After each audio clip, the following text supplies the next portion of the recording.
देश को झकझोर कर रख देने वाले विमान हादसे के बाद प्रधानमंत्री नरेंद्र मोदी आज अहमदाबाद पहुंचे।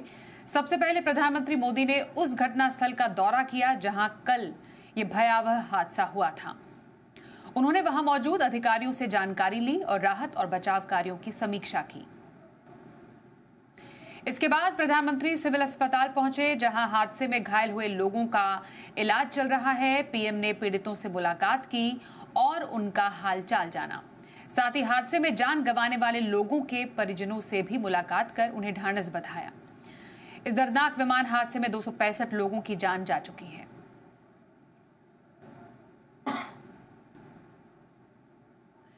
इस खबर पर अहमदाबाद सिविल अस्पताल से जुड़ रही हैं हमारी सहयोगी दिशा शाह और दिल्ली से अमरीश पांडे हमारे साथ हैं। दिशा के पास पहले चलते हैं। दिशा, 24 घंटे से ज्यादा का वक्त हो चुका है। 265 लोगों की मौत की पुष्टि हो चुकी है। कई घायलों का इलाज अभी अस्पताल में चल रहा है।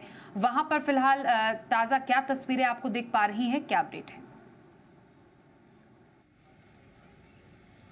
जी बिल्कुल, कल पूरा दिन प्रायोरिटी था रेस्क्यू ऑपरेशंस करना, जो कि प्लेन क्रैश साइट में। और आज का जो मेजर प्रायोरिटी है, बिकॉज अभी रेस्क्यू ऑपरेशंस कंप्लीट हो चुके हैं ग्राउंड लेवल पे। अभी सिर्फ वहाँ पे फॉरेंसिक टीम और सेंट्रल एजेंसीज जांच कर रही है, इन्वेस्टिगेशन कर रही हैं, थोड़ी थोड़ी ट्रेसेस जो है वो भी कलेक्ट कर रही है और कोई भी एविडेंस पीछे ना छूट जाए उसकी कोशिश वहाँ चल रही है। अब ज़्यादा से ज़्यादा अटेंशन अभी यहाँ पे सिविल हॉस्पिटल में आ गया है। ये एशिया का सबसे बड़ा सिविल हॉस्पिटल है अहमदाबाद में, आप जैसे कि देख रहे हैं। और हम जो है पोस्टमार्टम वार्ड के जस्ट बाहर खड़े हैं। आप जैसे कि देख रहे हैं कि यहाँ पे पुलिस की डिप्लॉयमेंट भी काफ़ी हैवी है। द रीज़न हमें मास्क पहनना पड़ रहा है बिकॉज यहाँ पे अंदर 250 प्लस से ज़्यादा जो है बॉडीज़ लोगों की रखी है अंदर, और इतना स्ट्रॉन्ग जो है वो स्मेल आ रहा है। आप जैसे कि देख रहे हैं कि कितने लोगों ने यहाँ पे अपने फेसेस कवर किए हैं। तो बिकॉज यहाँ पे अभी तक आइडेंटिफिकेशन बाकी है, अभी तक नहीं मालूम है कि कौन सा पैसेंजर यहाँ पे आइडेंटिफाई नहीं हुआ है, इसलिए अभी तक सारी की सारी बॉडीज़ जो है वो इसी वार्ड पे यहाँ पे रखी गई हैं। और आज हम भी देख रहे हैं कि एम्बुलेंसेस भी आ जा रही है, और जो भी उनको कुछ भी एविडेंस थोड़े से थोड़े भी मिल रहे हैं वो यहाँ पे कलेक्ट करके उन लोग ला रहे हैं।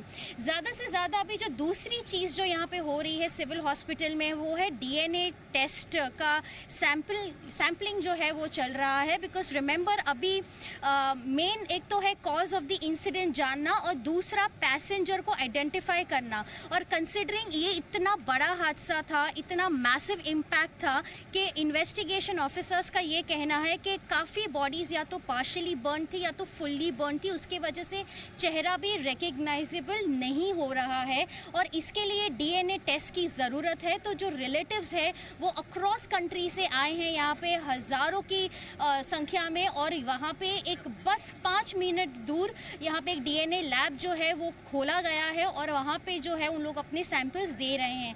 कम से कम 700 से 800 सैंपल्स जो है वो कल से आज तक कलेक्ट कर लिए गए हैं।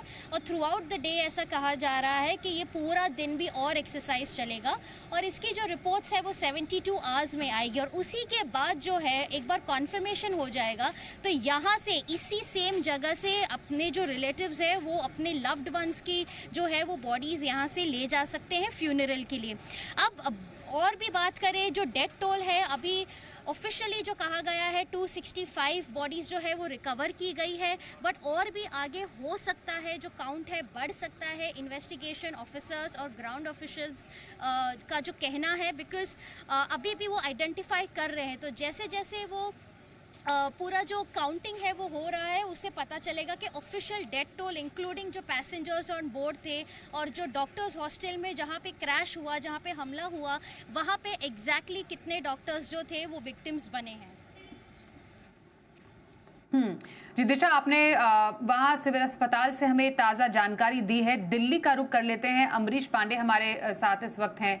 अमरीश, दिल्ली में इस वक्त क्या हलचल है? पीएम को हमने देखा, वो उस घटना स्थल पर गए जहां पर ये हादसा हुआ कल अहमदाबाद में। अस्पताल में जाकर घायलों का हालचाल भी जाना। कल हमने गृह मंत्री को जाते हुए देखा, विमानन मंत्री भी गए। अभी फिलहाल इस पूरे हादसे के बाद आगे की जो कार्रवाई है किस तरीके से चलने वाली है? देखिए, जिस तरीके से सहयोगी ने बताया कि फिलहाल बचाव और ये बचाव जो है प्राथमिकता है सरकार की, वो प्रक्रिया लगभग पूरी हो चुकी है। अब जांच की तरफ आगे बढ़ रहे हैं। जो ब्रिटेन की टीम है वो अगले कुछ घंटों में पहुंच जाएगी, यूएस की टीम अगले कुछ घंटों में पहुंच जाएगी, बोइंग की टीम ऑलरेडी पहुंच चुकी है, एयर इंडिया की टीम ऑलरेडी पहुंच चुकी है। डीजीसीए का जो पैनल है उसने अपने जाँच और शुरू कर दी है। डीजीसीए की जो दिल्ली दफ्तर में ऑलरेडी एयर इंडिया के सीईओ और एमडी को बुलाया गया था। इसके अलावा जो पूरा टेक्निकल स्टाफ था उसको भी बुलाया गया था और उनसे पूछताछ की गई है कि प्रक्रिया क्या होती है, क्या एसओपी आप फॉलो करते हैं, और जो विमान का जो चार्ट था वो किस तरीके से आपने डिस्कस किया है, और आपकी जो इंटरनल जांच है जो कि प्रथम दृष्टया आपने अपनी तरफ से जांच की थी उसका क्या स्टेटस है, उसका क्या अपडेट है, वो अभी तक लिया गया है। इसके अलावा डीजीसीए से मिलने के बाद एयर इंडिया के सीएमडी ने पीएम से भी मुलाकात की। तो कुल मिलाकर लगातार इस बात को लेकर हलचल है। सबकी कोशिश यही है कि वजह जानी जाए कि आखिर ये जो दुर्घटना हुई है उसकी असल वजह क्या है, क्योंकि इतनी बड़ी दुर्घटना किसी भी देश के लिए, किसी भी विमानन कंपनी के लिए या फिर किसी भी विमान बनाने वाली कंपनी के लिए बहुत बड़ी दुर्भाग्यपूर्ण चीज़ है।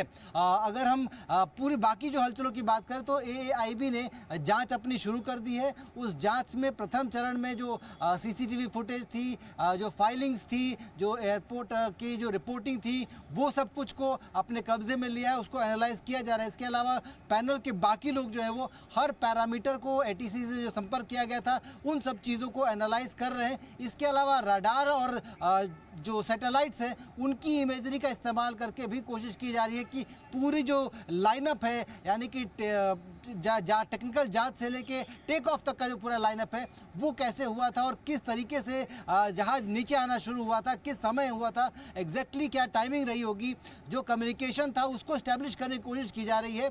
और सबसे अच्छी बात यह है कि जो डीवीआर है वो भी मिल चुका है पुलिस को और उसकी भी जांच फॉरेंसिक लैब में उसको भेज दिया गया है। तो जैसे जैसे डीवीआर के रिकॉर्ड्स आएंगे, बाकी जो चीज़ें आएंगी, कॉकपिट में क्या बात हुई, किस तरह की सिचुएशन थी, ये जब चीज़ें क्लियर होंगी तो वजह असल क्या है उसका अंदाज़ा लगाना काफ़ी आसान हो जाएगा। फिलहाल पूरी कोशिश यही है कि हादसे की तह तक जाया जाए, जो और कल्प्रिट कोई है, अगर किसी तरह का इग्नोरेंस हुआ है तो उस पर उसको सजा दी जाए। इसके साथ ही साथ भविष्य में ऐसी कोई घटना न हो, इसके लिए एविएशन मंत्रालय ने एक विशेष पैनल और गठित किया है जिसमें कि उच्च स्तरीय कई तरह के एक्सपर्ट होंगे, चाहे एयरलाइन से लेकर मेंटेनेंस से लेकर टेक्नोलॉजी से लेकर इस तरह के तमाम एक्सपर्ट हैं। उनका एक पूरा पैनल है जो कि भविष्य में इस तरह की कोई घटना न हो, और अगर हो सकती है या कोई संभावना बनती है तो उसको कैसे टाला जा सकता है या फिर मिनिमम तो कई ऐसे सवाल हैं जिनके जवाब अभी मिलने बाकी हैं।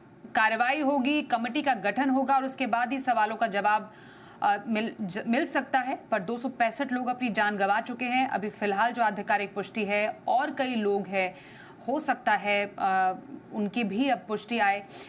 फिलहाल क्योंकि जांच जारी है, इस पर जैसे ही आधिकारिक नंबर आता है हम आपको देते रहेंगे।